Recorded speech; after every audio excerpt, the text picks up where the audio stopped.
ബറാഅത്ത് രാവ് വളരെ അനുഗ്രഹീതമായ രാവാണ്. അന്ന് 3 യാസീൻ നാം പാരായണം ചെയ്യാറുണ്ട്. എന്തിനൊക്കെ വേണ്ടിയാണ് യാസീൻ ഓതാറ്? ഒന്നാമത് യാസീൻ ഓതുമ്പോൾ നാം മനസ്സിൽ കരുതേണ്ടത് ദീർഘായുസിനും ആരോഗ്യത്തിനും വേണ്ടി എന്നാണ്. രണ്ടാമത് യാസീൻ ഓതുമ്പോൾ നാം കരുതേണ്ടത് നമ്മുടെ ഭക്ഷണത്തിൽ ബറക്കത്ത് ലഭിക്കുക എന്ന ഉദ്ദേശം വെച്ചിട്ടാണ്.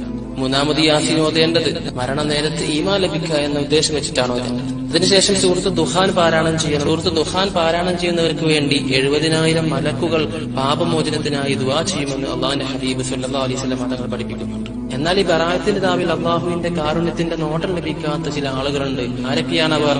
മാതാപിതാക്കളെ ബുദ്ധിമുട്ടിക്കുന്നവർ, ലഹരിക്ക് അടിമയായവർ, കുടുംബബന്ധം മുറിക്കുന്നവർ, വസ്ത്രം നിര്യാണിക്ക് താഴെ വലിച്ചിഴച്ച് നടക്കുന്നവൻ, സഹോദരനോട് വിദ്വേഷം വെച്ചു പുലർത്തുന്നവൻ, വിശ്വാസകാര്യങ്ങളിൽ വൈകല്യം ബാധിച്ചവൻ.